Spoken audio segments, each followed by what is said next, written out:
And good morning, everybody. We are live. Wake up out of that turkey coma. It is Friday and it is time for the Food Safety Chat Live. Welcome. We're so happy that you are here. My name is Brian Armentrout with the Food Leadership Group. And of course, every single Friday, rain or shine, it doesn't matter. We are here for the Food Safety Chat. And I get the awesome honor of bringing on to the chat an amazing guest, someone who can give you all kinds of amazing food safety information. And the way I look at things is if you learn a little something new, build out your community in food safety, that is always a win.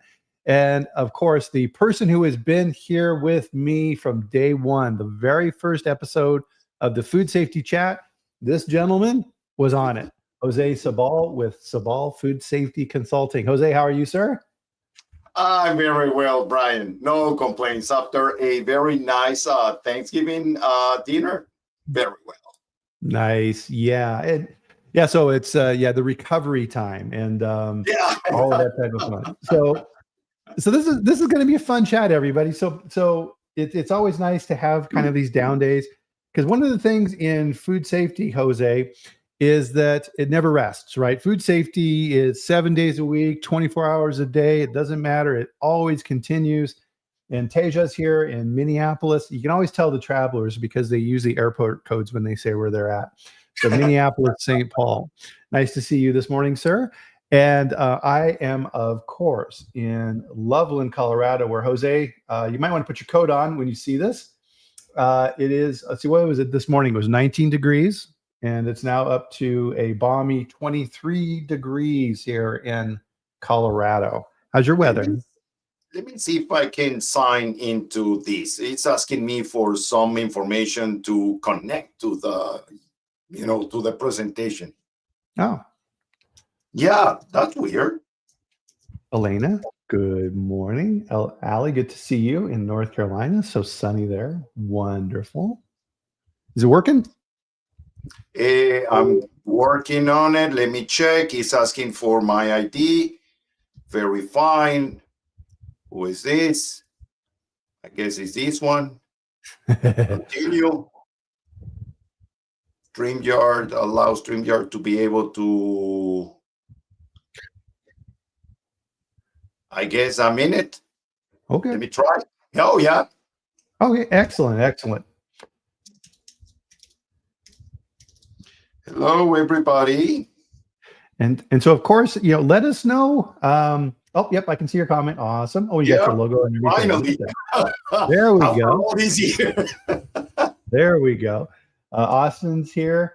So Teja can't complain about the weather. So this is going to be kind of a fun, more casual food safety chat here this Friday. So what did everybody do for Thanksgiving? Did you go out? Did you have family to your house? Are you teaching everybody about how to treat their leftovers and not leave them out too long? Are you making sure everybody's washing their hands? Are you bringing out the glow germ for everybody so they can see if they wash their hands correctly? So, of course, Jose is in Miramar, Florida. Beautiful place. And so what did you do? What did you do for Thanksgiving, Jose? I mean, very simple. 13 people, friends, family, and we just baked 2 small turkeys, and we have a lot of sides. I mean, it was extremely nice, and we spent a very good time. Nice, yeah. So, yeah. Allie did nothing, cleaned and relaxed. Yep, that's a lot of times. Well, that's also an option. Yeah, so I'm fortunate here in the Denver area. Both my sister and my brother both live in the area, so we went out with their families to dinner at a restaurant called The Fort, and it's in Morrison, Colorado, kind of by Red Rocks, if everybody's familiar with that. And it's called The Fort, and it was actually a fort in the 1800s. It was a fort. And they had to guard against Indian attacks and all the normal stuff that you would see in the movies. And they've turned it into this really, really cool restaurant. And you walk into the courtyard, and they had a fire in the middle, and the smoke's coming up, and it was kind of aromatic. And you're like, ah. Oh, my. there was a room that we were in because we were a group of about, I don't know, 10 people or so. And there was a small little room that we were in off of the main restaurant, and it was wonderful. And I had a filet, but it was bison, not cow. It was bison. Oh, it was so good, Jose. So good. Great. And oh, by the way, Brian, your filet was is under FDA regulations, not USDA. Really? Really? Food safety. So my sister's boyfriend, he had a combo plate. So it was elk, quail, and I think it was just like a normal piece of steak. So yeah, all kinds of crazy stuff. But there was a vegetarian in the group, so they had empanadas. Just really, really good food. It's nice kind of shaking it up and doing different things. And so let's see what everybody else here was doing. So Tejo was watching some movies and doing HACCP certification. So Tejo, what I'm curious. Look at you, you're go-getter. I'm curious, what movies did you watch? I didn't know about the bison either, Allie. That's very interesting. And so Austin said, normally goes to Texas, but decided to stay here in Denver. Yeah, I mean, sometimes just chilling is nice. Yeah. And so that was good. Yeah, so that was fun. So of course we have to have everybody. I'm ready for it. Cheers, everyone. Happy Thanksgiving. Very nice. So of course, Black Friday today, all the crazy sales. I never go. I avoid. If I buy present, we do a name swap in our family, which is great. Makes it easier. But I avoid going out today. Yeah. No, thank you. Could we go to Costco and get some groceries? Yes. Are we going to? Absolutely not. We'll be avoiding that. No, thank you. How do you guys do? You do like a gift exchange in your family, Jose, or? Yes, that's exactly what we do. Yeah. We run one of these a bunch of numbers in a container, and then everybody picks a number, and then depending on the numbers, we get together, and that's it. Nice. Yeah. My wife always complains, I am terrible to buy for, because if there's something I like or something that's cool, it's like, so I never have anything on the wish list, and I don't need anything, right? So it's like, my wife's like, what do you want? I'm like, I don't know, right? So you go back and forth like that. But this year, so for my wife, so I'm very good at getting gifts for my wife. So she'll drop little hints just as she's talking during the year, but I always pay attention to those. So I actually bought my wife's Christmas present like 2 months ago. So I've been hiding it in the house, and so, but now our little tree is out, and so it's a giant box, and so she has no idea what it is, which is fun. Great, that's fine. That's amazing. Watch Buy Now, the shopping conspiracy makes you never want to participate in Black Friday. Yep, it's all geared toward getting these activities and get your money. I actually saw. I was watching yesterday, Jose, Joe Rogan, one of his clips of his podcast, and he was talking with a game theory expert and talking about human behavior and how things are motivated. Allie got me thinking about this, and he said outside of Las Vegas is a casino, but it's not public. It's a mock-up of a casino, and companies use this to model human behavior to figure out how to get people to gamble more. And so Joe Rogan's like, oh my God, dude, that's so cool. Who pays for this? And he said, like, Fortune 500 companies. He said there's like 50 to 75 companies that sponsor this. And so I'm thinking of this because I'm looking at Austin here in our chat. I'm sure Austin would be very interested in this because it gets back to that human behavior piece of it. And so he said there was 3 elements associated with human behavior of why people will just become insanely addicted to these games. And so he's talking about like slot machines and things like this. And it was like, instant repeatability of the action, right? Deal. And he said that the other one was unspecified rewards. So you could win $1, you could win nothing, or you could win an amount of money that changes your entire life forever. But you don't know. And that's part of the excitement that keeps you pushing that button. And Wow. it was fascinating. He said, too, they've also figured out how to make it seem like you win even when you don't. So they will, so let's say you spin the wheel and you spend $1 for the wheel, but then it'll pop up, ding, ding, ding, you win 50 cents. Did you win 50 cents? No, you lost 50 cents. Right? You didn't win.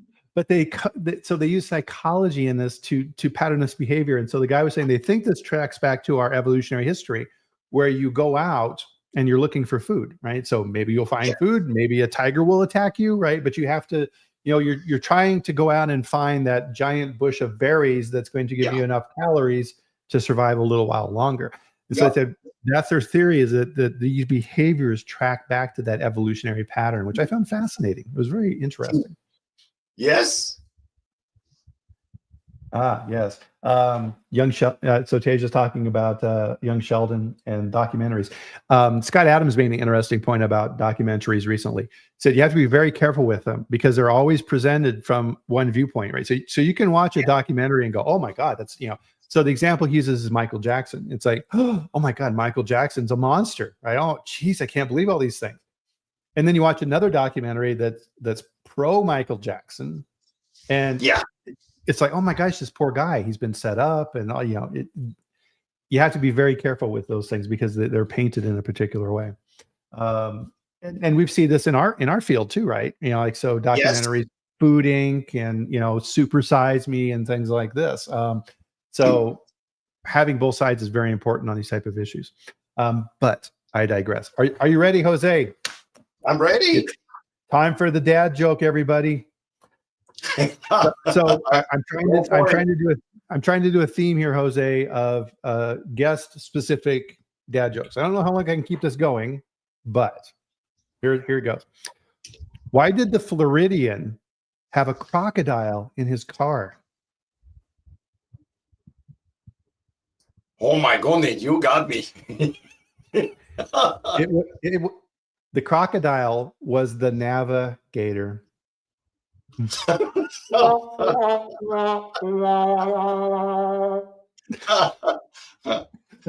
for sure they know their ways around. That's right. The navigator. Oh man. So let's dive in here, get a little more, well, not a whole lot, but a little bit more serious here. So last week, I've been seeing tons of information out here about this, and you were fortunate in that you got to go up and attend the FSPCA conference. So for the and so this is let's see, what is the acronym for that? It's Food Safety Preventive Controls Alliance. Yes, FSPCA. Yeah. And every year they hold a conference. Normally they would hold it in conjunction with another conference that goes on so people can attend, but they've kind of gone out on their own, and it keeps growing. And it seems like, looking at the pictures online, of which I saw you in a couple of pictures, very good attendance. So we're going to kind of go into that and the key lessons and things that you learned at the FSPCA conference. So first off, so that everybody's all on the same page, Jose, what the heck is the FSPCA and what do they do? Okay, so FSPCA, it's an alliance, and it was formed to help people to understand the regulation coming out of FISMA. Okay, so pretty much, and that's a very simple summary. If you go to the website, you are going to find a more formal description. But pretty much, they receive a grant from FDA, and they were responsible for developing the documentation, the manuals, the workbook, and everything that is being used during the trainings. And they are responsible to train instructors. Yep. Pretty much. And that's a very succinct, very good It's kind of a weird, it's this weird organization, right? Because it's this, and I think this is where the word alliance is very appropriate for this group, right? Because you have, governmental agencies that are involved with this. You have academic, University of Illinois. You have stakeholders and shareholders like us who are involved with this, who come together to put together these activities. Yep. PC Vasavada, who is in our chat every now and then. So he was highly involved in the development of the manual. So you have these experts that come together and help to create this manual. And version 2 is out now as well, right? Yes. Actually, the conference, Brian, was held in, it was Tuesday the 19th and Wednesday the 20th. But on Monday 18th, I attended, there was an in-person kind of a refresher training for all of us that are already instructors for version 1.2 in order to upgrade and can teach version 2.0. So fundamentally, from 8 in the morning until, 5 p.m. or so, we took the update and learned. And let me show you something neat. Okay. This is the new book. I'm jealous. Okay. And look at the size. Okay. These are 868 pages compared to 540, 20, something like that, which was the previous version. And like someone said during the class, this is our new 7-pound baby. There you go. Because it's 7 pounds of paper. Well, even the ring binder, the ring binder is gigantic. Look at that. It's huge. Yeah. It's huge. So You know what is very nice, Brian, from now that this version 2 exists? You may tell the section that is highlighted. Maybe the highlighting is not good in the camera. Yeah. But it says that now, if you take this class is aligned with the Codex Alimentarius principles of hygiene and HACCP. Oh, good. So it's equivalent to take a HACCP class. Oh, good. Yes. People don't need to take now HACCP and then the PCQI. They just take the, PCQI for human and they're good to go. Nice. So instructors, obviously, so you have to upgrade your lead instructor training for the new manual. So anybody that's a lead instructor needs to go through that training.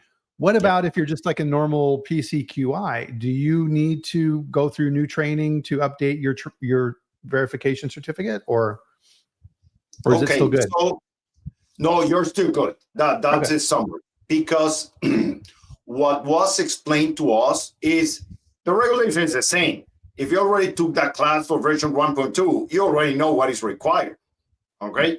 And something that is very important to tell when we're teaching the class at the beginning, we are saying there is a slide that says you cannot blame FSPCA or your instructor when the FDA shows up and your food safety system is not aligned with the regulation. It's up to you. The class is just to help you understand the requirements, but it's going to be 100% up to the people. Nice. And so there was 2 documents that FSPCA posted, the new version for the students, not the instructor version. And they also did a really nice recall document. And by the way, FSPCA has, and I'll put this in the chat as well, coming up here in December, a recall course, a webinar that they're going to be putting out there. That I saw Hogan Levels is involved with this. Excellent. Miley's involved. Really good people there. So let me put in here with the locals group, guys. I put a copy of the new manual in there so that you can just go there and get it.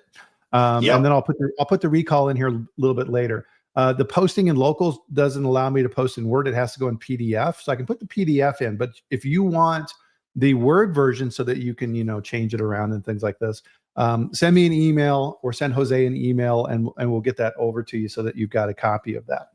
So kind of what we wanted to talk about here today was, I would have loved to have been there, but I wasn't able to go. But so we're going to kind of, get some of the key learnings from you on what you learned at the conference. So, of course, we're talking here about version 2. But what else, or what are some of the highlights, Jose, of what you learned at the conference? Okay, Brian, look at this one. So after taking that class for lawyers, and understanding, reading straight from the Food Safety Modernization Act, you and me, I mean, we have been talking about this a long time ago, since a long time, and several times. If you go to the law and you go to the section of the definitions, you are going to find there that the law has the definition of a critical control point. As lawyers, if that is the definition, the only way that you can reach to the point where you identified a critical control point is by using the HACCP approach, the HACCP technique, as it is called in the ISO 31010. Okay? So the fact from basically inception that, preventive controls is even more than HACCP. Well, yes, it's a different approach, it's a wider approach. But that does not mean that the 7 principles of HACCP are not going to be used. So even in the original version, the version 1.2, that is the one that we have been using, all of the preventive controls are based on HACCP principles. And I have been teaching that class already for years, using the 7 HACCP principles and showing everybody that the 7 principles are there, because it's a risk assessment technique. The problem, Brian, is what we have been discussing already several times. If you do not understand what is a system and these elements and the requirements of these elements, you will never fully understand how to effectively set up that system. And the risk assessment techniques, because it's more than one, that you will need in order to develop an effective system. Well, the most typical technique that we use is called HACCP. It's a good foundation, right? It's a good way to think about it. And the foundation, Brian, for risk assessment. That's why we have been saying for several times already that there is no HACCP system, because HACCP is a risk assessment technique, not a system. So you use risk assessment techniques within the scope of your system to develop. Yep. If you don't understand the roadmap, you're not going to get to where you want to go. There you go. That's better. I like that. I'm gonna keep that. Yeah, me too. So with the curriculum itself, then, as we dive into this, what are some of the key changes that you saw there from topics for the meeting? Okay, so during the meeting, there was what I believe is a very good conversation about version 2. That was kind of a highlight during the meeting.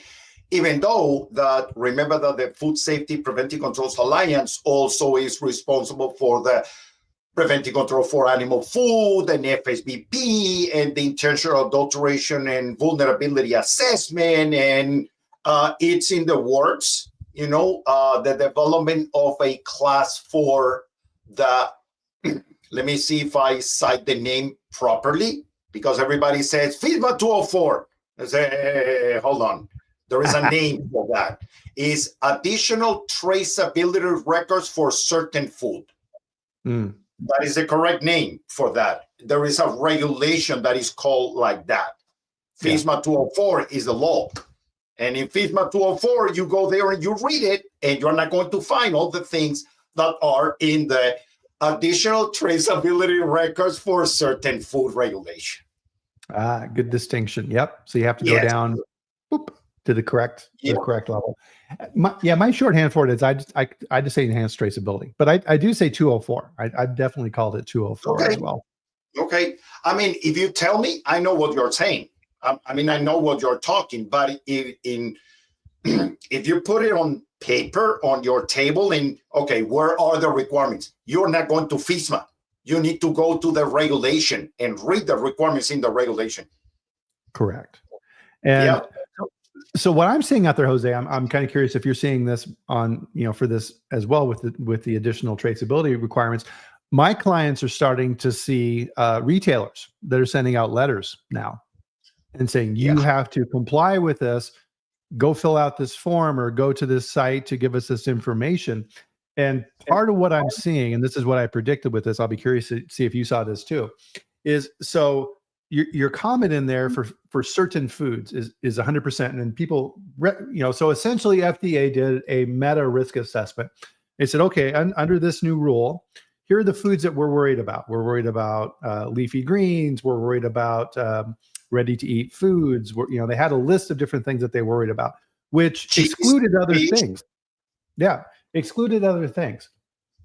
And I looked at this and said, okay, well, if I'm a retailer, I am not going to differentiate. I can't have two different systems for tracking and traceability within my systems. That makes no sense. I'm going to make everybody that I buy from comply with these requirements. And that's what I'm seeing from retailers now. How about you? Okay.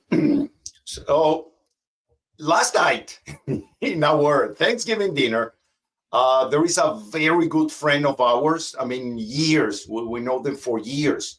And he works for a very large company importing a lot of stuff.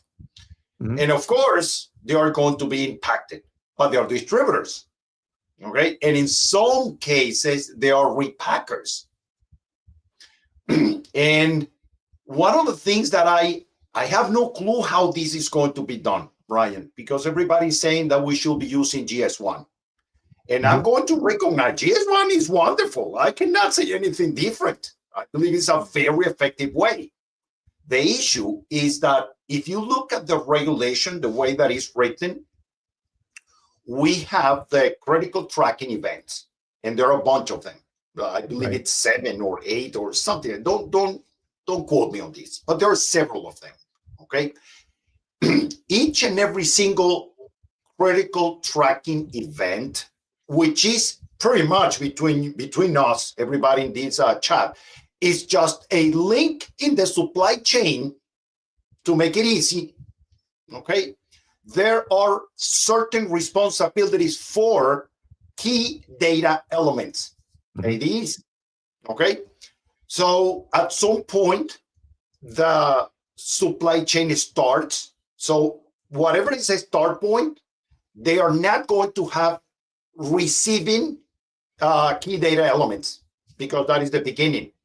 From that point on, each and every single link must keep certain information. We're not going to discuss that here.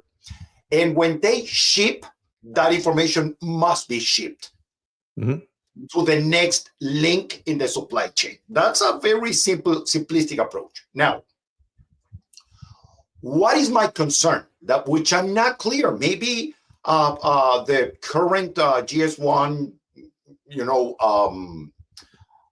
way to structure codes and so on already found this out.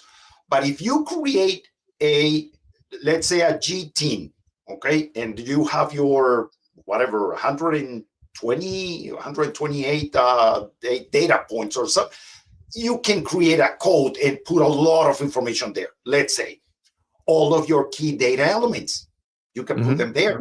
But once you create that code, you cannot add anything. So what about the next link in the supply chain? And the issue is that the regulation specifies who can create codes. So if you're a farm, you may create a code. If you're shipping straight to distribution, for example, or if you're a packing house and you're packing from several farms, you can create also a lot code. If you're a manufacturer, you can create a lot code. But nobody else in the supply chain can modify the lot codes. So, but there is a lot of people that will need to add some information.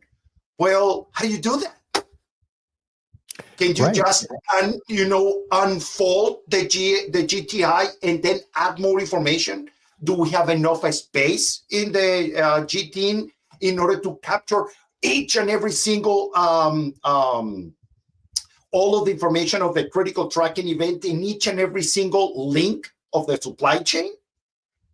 I don't know the answer, but I don't know, Brian. I don't know, but I don't think that this is something that everybody's fully understanding the scope.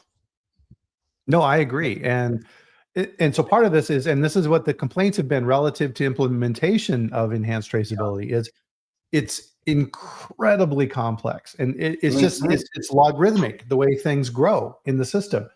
And maybe they need to approach it from the standpoint of, okay, getting back to that primary source of information. Who is that?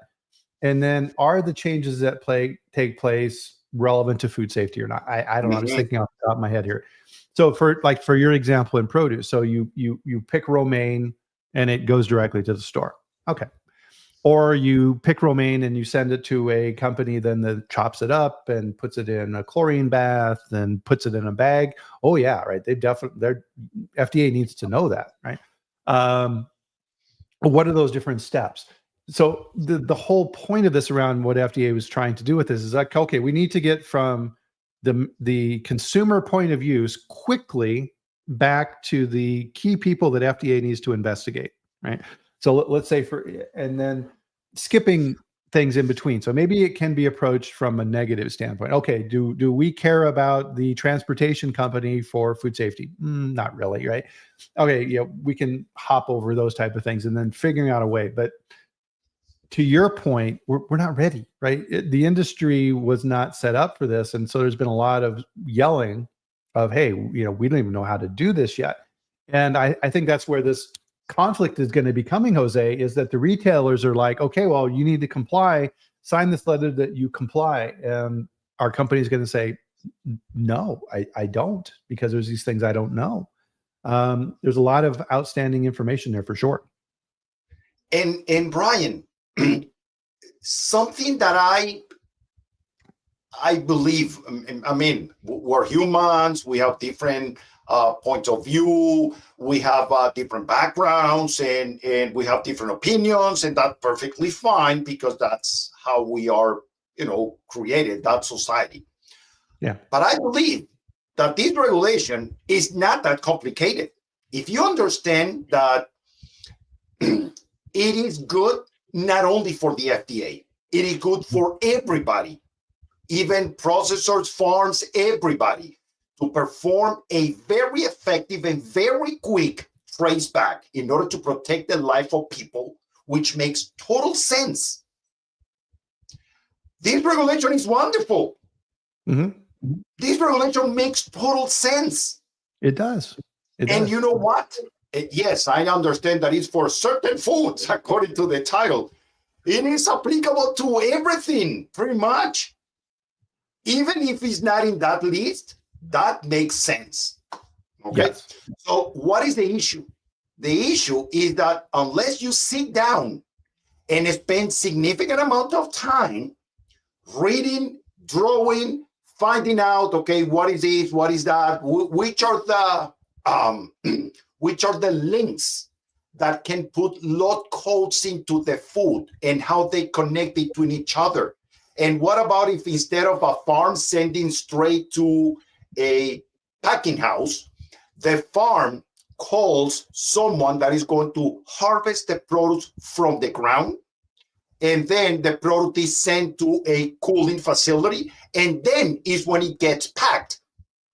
So do you need to keep all that information? Yes. Who's going to assign the log code? The packing house. But you have a lot of activities that were done that were likely to introduce a lot of hazards in that process. Right. So who did that? Right. Well, and I think part of this, right, and obviously we're not going to solve this on this call. This is extremely complex. But I think part of the issue is, right, all of these different supply chains all develop their own systems. So produce is different from dairy, is different from meat, is different. Everybody has their own way of doing things.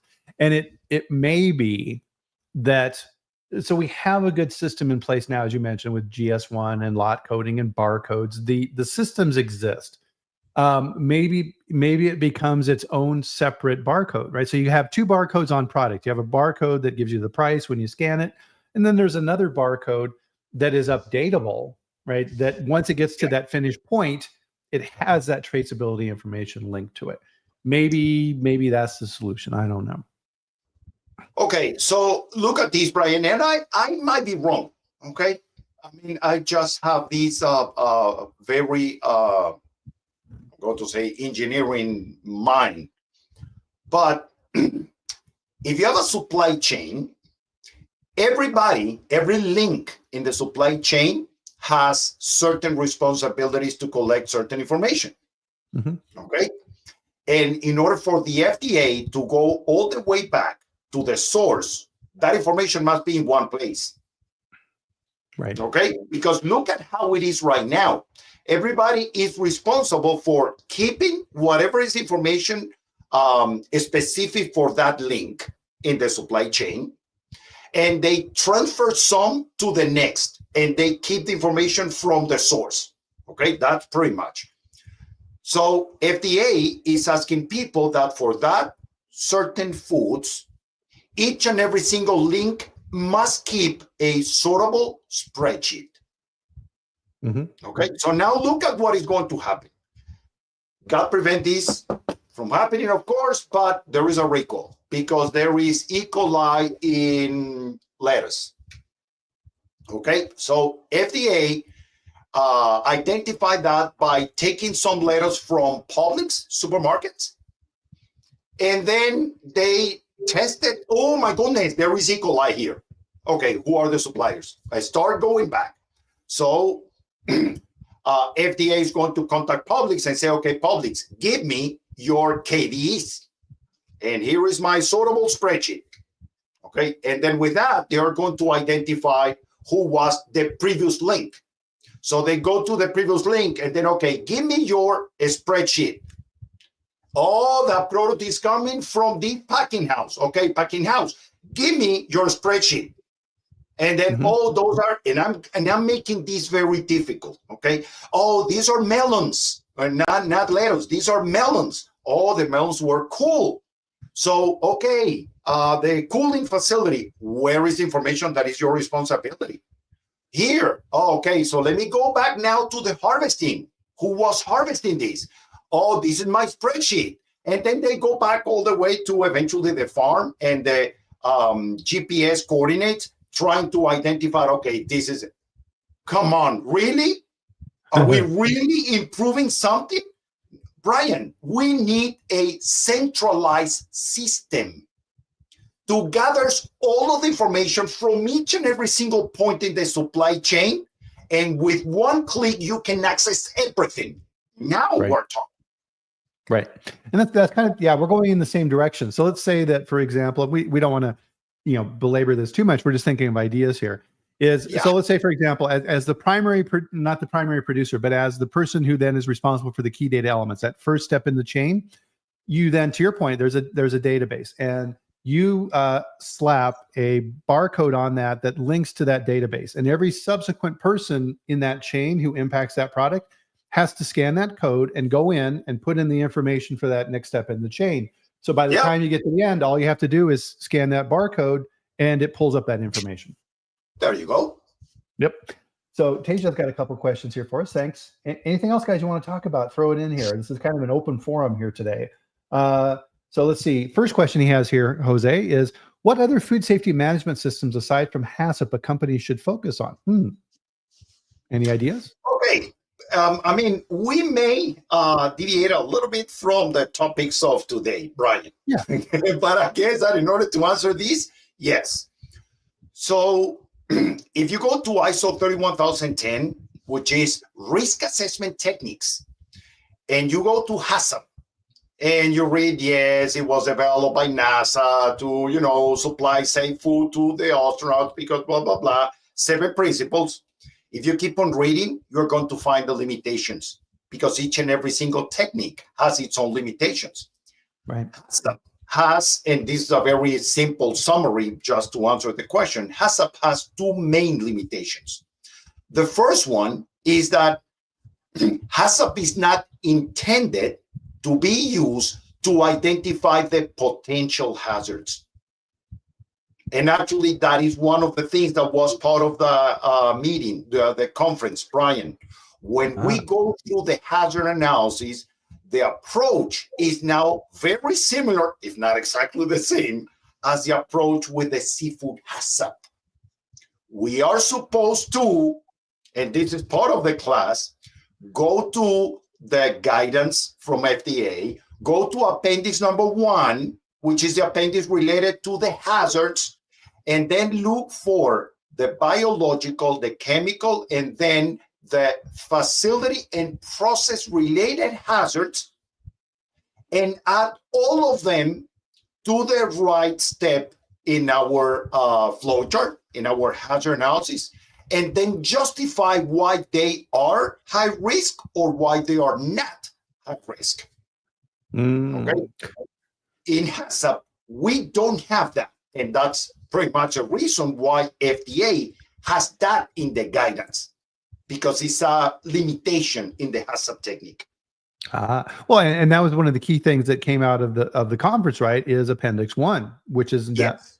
that essentially is, and I'll paraphrase this and let you elaborate on it, is Appendix 1, which was guidance, is essentially now kind of becoming mandatory guidance. About there. Yeah. So essentially, FDA is saying, okay, you have to look at this and look at this risk assessment. And if you want to exclude things, you have to show why you're excluding things. Yes. You need to provide the justification why the hazard is or not a potential, or not a potential, a significant. Okay. So in order to keep on answering your questions, that is limitation number 1.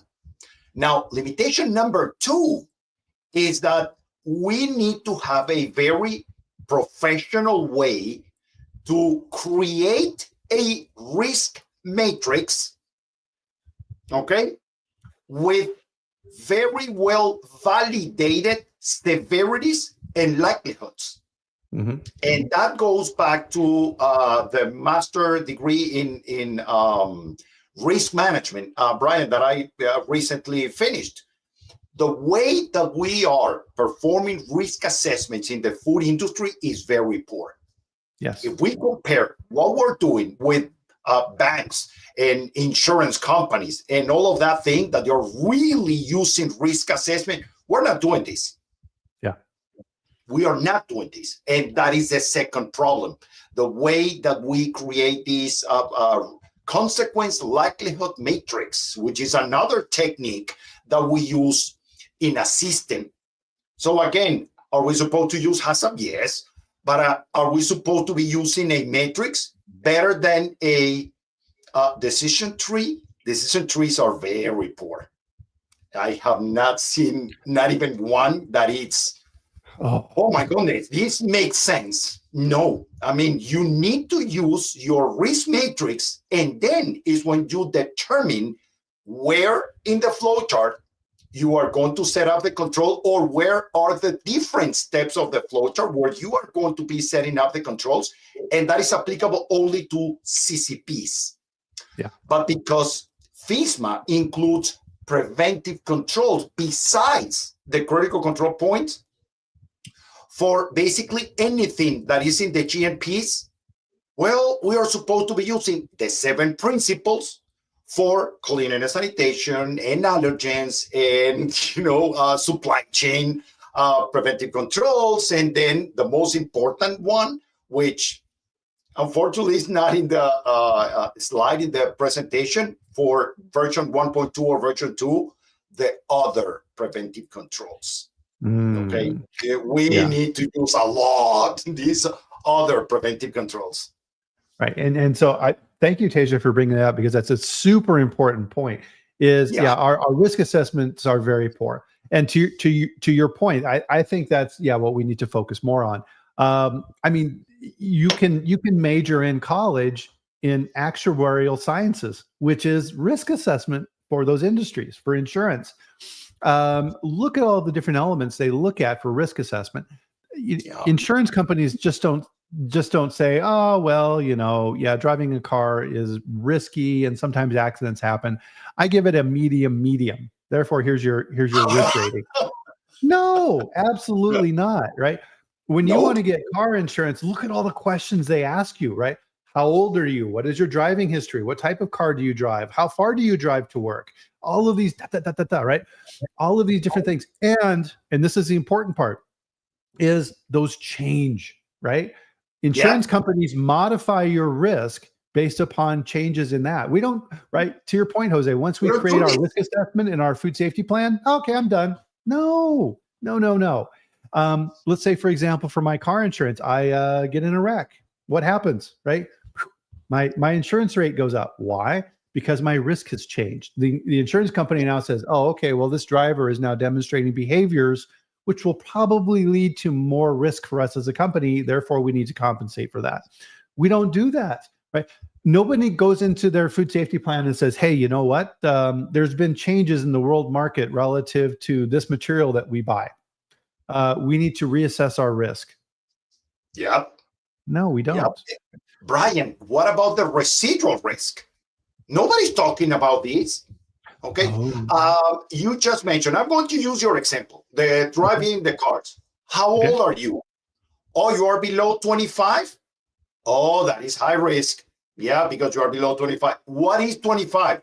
It's principle number 3. It's criteria that we use to define what is acceptable, what is high risk and what is low risk. Yes. Yes. And if you're buying a car, if you're driving a car that is, I don't know, maybe quite new and a lot of features to help you stop before hitting something, whatever, you're lower risk. Well, what is the parameter? How new is your car? And that is principle number 3 again. So instead of the way that we're doing, we're going to use one principle number 3 and that's it. Well, why one? Why we're not supposed to be using several parameters? Right. And then use some kind of equation or algorithm or something like that in order to determine risk and keep that, like you mentioned, alive. Yes. So it's constantly changing and goes up and down, and we need to adjust to that. Why not? Well, we're not doing a very good job. Well, and this kind of goes into, Teja, your follow-up question on limitations and modifying. We're really, I mean, this is exactly what we're talking about with traceability. It's too complex. FDA could not create documentation to cover all these scenarios. So one of the things that I've developed and that I'm launching here is you need to be looking at not only the risks for your products, but the risk for the company. So who are you selling to? What's the company history? What are the different departments doing within your company to manage food safety? Does your CEO in the company, does he come from the food industry? Or is that person from another industry, automotive, who has no understanding of food safety risk? Yeah, they're good at running the company and they understand how to support the company and make sure the stock is good. But do they understand? Those are risks. In the past, right? Let's take Boar's Head. Has the risk as consumers for Boar's Head, has that increased for us? Yes. Did we know it at the time? No, we didn't, but we know it now. Does it matter what is the facility that is producing the product? No, because it's a culture. That is not going to change the risk score. No, it's not. Yeah. Right. And speaking of Boar's Head, and if you haven't read this, and I posted this on LinkedIn, the letter from the wife of a man who died in the Boar's Head listeria, on her life and losing her husband and the pain and agony he went through in his final, read that, right? Print it out, give it to your staff. It's a lot of times we think about food safety as this abstract things of, this law and that law and this, right? No, it's protecting people. And read that. And I think this ties in with our Thanksgiving theme today. Be grateful, right? And understand these things. And man, Bill Marler put that in, and it's just like, wow, I read that. I'm just like, this is why we do what we do. I think sometimes it's really helpful for us, Jose, to kind of step back and touch grass, as they say, right? And realize that's why we do these things. And you're so right on that, Brian. But look at what is happening right now. Ask anyone that is a food safety team leader, the hazard team coordinator, the SQL practitioner, or the quality control director, or someone else. How much time do they have to pause their activities and read and learn new things that are happening? Right. They don't have that time because they're so busy. So many activities were assigned to them that they just don't have enough time in one day to cover all the responsibilities assigned to them. Right. Well, and a lot of times, right, you end up, and we've all been in this boat, right, is you end up doing this on the weekend and trying to catch up on these things. And that's not fun after a while either. Is that life? What's that? Is that life? Do you have a life? If after job you need to go home and start studying Sundays and Saturdays because, oh my goodness, I need to keep up with my knowledge? That is not right. No. Nope. That's it's and so that's why we do these shows, and I publish things in locals, is to try and help people keep up on these things, because then it gets back to what we're talking about, is that risk you need to understand that's changing all the time. Another good recent example, cinnamon, right? And a lot of these samples of cinnamon that have very high levels of lead, because they're trying to make it look pretty and make it very red with the chromate. Not good. And you know what, Brian, look at this one. Going back to your example, okay? Oh, the company in Ecuador that have the issue, blah, blah, blah. Oh, you cannot do that, bad boy. Okay, fine. But what about the foreign supply verification program of the company that imported those products? Because I remember, and it's written, I just taught an FLBB class, the responsibility is shared. Yes. That's what the regulation says. So why not go into the company that imported that and say, bad boy, you cannot do this, and start making changes? Exactly. Here's that Boar's Head article that I found. You have that? Great. Yeah. To your point, Elena, read this, print it out, put it on the bulletin board in the plant, because we need to always, and I think this is really important, is we need to make sure that food safety is personal, right? It's one of the things I think everybody's heard me say this on here before, is if you can't go into your production facility, take a random product off of the line and take it home at Thanksgiving, put it on the table and feed it to your grandchildren, that's a problem. Yeah. We have a problem. Houston, we have a problem. Yeah. And it needs to be thought about at that level all the time. We always need to come back to that. And that's something, Jose, that I think you're really good about. It's like, okay, we need to think about things in terms of the hierarchy, right? And at the bottom of that, in terms of our thinking, sometimes is the people, right? A lot of times in quality, we get caught up in the academic side and the systems and the theory and in 2.1.2, it's those are nice. They help us organize, but why?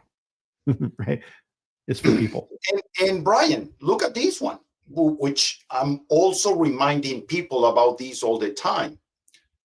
Can you just decide one day, oh, I'm going to make cookies, and you just open the facility, purchase equipment, and start manufacturing cookies? No, you cannot do that. You need to ask for permits, because if the FDA or USDA, whatever is applicable, if you do not register with them, you cannot manufacture food. But what's interesting is entrepreneurs are creative, and they've found ways around that. Ghost kitchens. Right? Ghost kitchens. Oh, okay. Yes. I will rent this restaurant's kitchen at night and make some food and sell it. Yeah. Corey Muse talks about this a lot, right? Home delivery services for food. Right? You have to be Yes. very careful. You see Yeah. these horror stories out there of like the delivery services that will, pick up your McDonald's food and bring it to your house, and you'll see videos of like people, eating the French fries out of the bag before they deliver Yeah. the food. Risk is changing all the time, all the time. Yeah. Yeah. That's it. And it's up to us to make sure that we understand all of those parameters, like in the insurance and banks, that will create high risk. So, is your company registered with the FDA or USDA? Is your senior manager, whatever that is, or the board of directors, knowledgeable about the laws for food?